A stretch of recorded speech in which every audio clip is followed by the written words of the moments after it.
नमस्कार दोस्तों, MP study point के यूट्यूब चैनल में आपका स्वागत है। दोस्तों, नेपाल से एक बहुत ही बड़ी और बहुत ही अच्छी एक रोचक खबर निकल के आ रही है। और दोस्तों, जिस प्रकार नेपाल पिछले कुछ सालों से विकास के रास्ते पर निकल चुका है और जिस प्रकार नेपाल दुनिया के सभी देशों को हर क्षेत्र में टक्कर दे रहा है, इससे ये बात एक साबित हो चुकी है कि अब नेपाल आत्मनिर्भर हो रहा है। जी हाँ दोस्तों, और नेपाल को अब अपनी घरेलू आवश्यकता के लिए किसी पड़ोसी देश पर निर्भर रहने की कतई जरूरत नहीं है।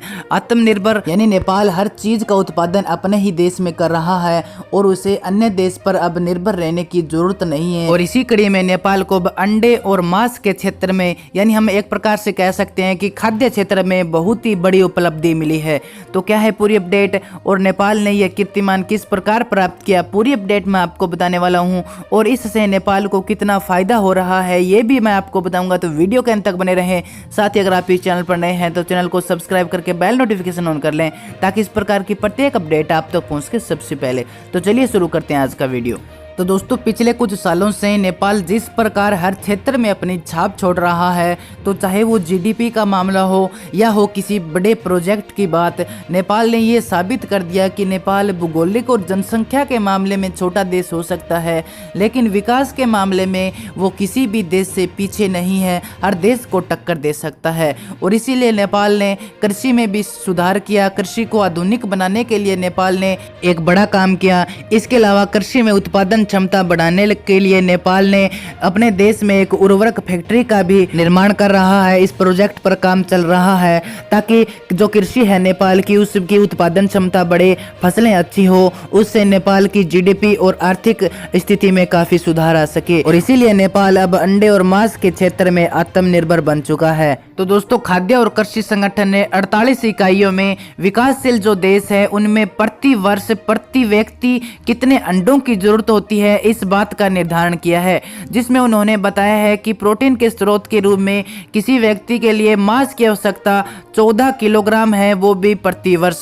जी हाँ दोस्तों, यानी एक व्यक्ति को 14 किलो मांस प्रति वर्ष लेना चाहिए और इसकी आवश्यकता भी है। और इसी के साथ कृषि और पशुधन विकास मंत्रालय ने बताया है कि नेपाल में 5,48,000 टन मांस का उत्पादन होता है, जिसमें से प्रति वर्ष 1.61 बिलियन अंडे प्राप्त करता है नेपाल, यानी उत्पादित करता है। जी हाँ दोस्तों, नेपाल प्रति वर्ष 1.61 बिलियन अंडों का उत्पादन करता है।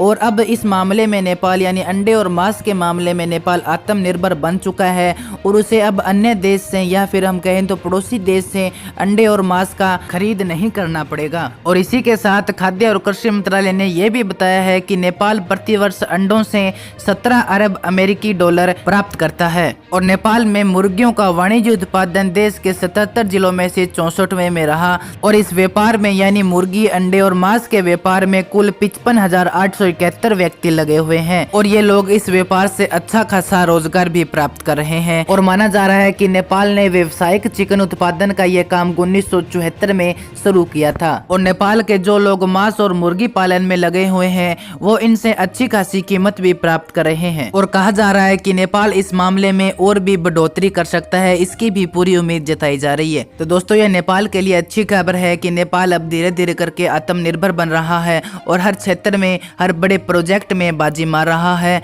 और दुनिया के सामने खुद को साबित भी कर रहा है। तो दोस्तों, ये एक अच्छी अपडेट है। इसके अलावा अगर ये वीडियो आपको पसंद आए तो अपने दोस्तों के पास शेयर जरूर कीजिएगा। और चैनल पर नए हैं तो चैनल को सब्सक्राइब करके बेल नोटिफिकेशन ऑन कर लें, ताकि भारत और नेपाल से संबंधित हर अपडेट पर आपकी पकड़ बनी रहे।